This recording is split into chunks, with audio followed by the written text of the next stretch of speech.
La chronique ciné avec JPL.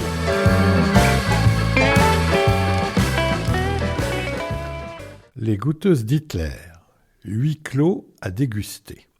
Soyons clairs, ce drame historique, inspiré de l'ouvrage de Rosella Postorino, est un film italo-allemand, ce qui signifie que, de la réalisation aux moyens techniques en passant par la production, tout est italien jusqu'au cinéaste Silvio Soldini, mais la distribution est allemande, comme la langue utilisée par les protagonistes, fort heureusement. Durant la Seconde Guerre mondiale, Rosa est recrutée comme goûteuse pour le chef du parti nazi, Adolf Hitler. 3 fois par jour, la jeune femme et d'autres camarades doivent manger afin de s'assurer que la nourriture n'est pas empoisonnée. Chaque bouchée sera peut-être la dernière. 128 minutes sous tension extrême qui, à vocation instructive indispensable, lèvent le voile sur ce qui a été tu. Il était inévitable que ce roman, La goûteuse d'Hitler, soit adapté au cinéma eu égard à son histoire fascinante.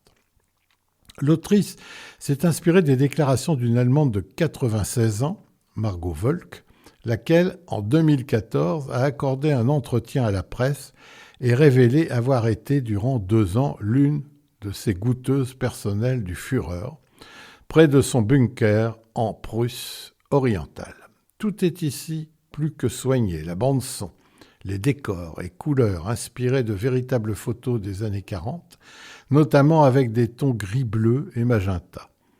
La mise en scène est aussi morne que le quotidien de ces 7 femmes, mais le scénario parvient à nous faire vivre de l'intérieur l'expérience d'une jeune Allemande de l'époque, subissant son destin dans un pays qui se défait peu à peu à mesure que les troupes soviétiques approchent.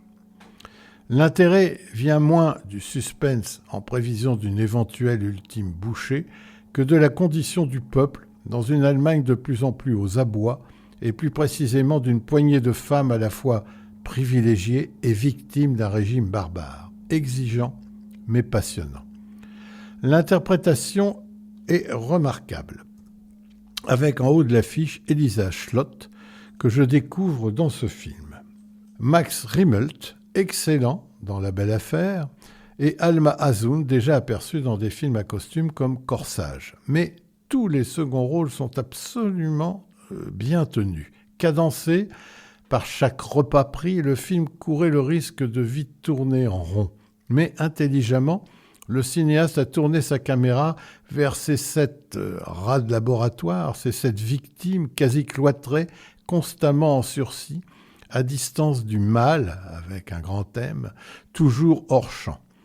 Elles forment peu à peu un groupe étrange et partagé, fait de jalousie, puis d'une certaine solidarité prudente. Le film porte aussi la question de la mince limite entre la victime et le complice symbolique.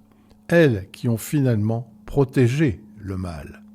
Encore, allez-vous me dire, une nouvelle description de l'environnement du monstre, après, par exemple, sa secrétaire dans La Chute, ses généraux félons dans Valkyrie, ou encore son éminence grise décrite dans La Fabrique du mensonge. Celle-ci, outre ses qualités intrinsèques, a le mérite de l'authenticité et de l'originalité.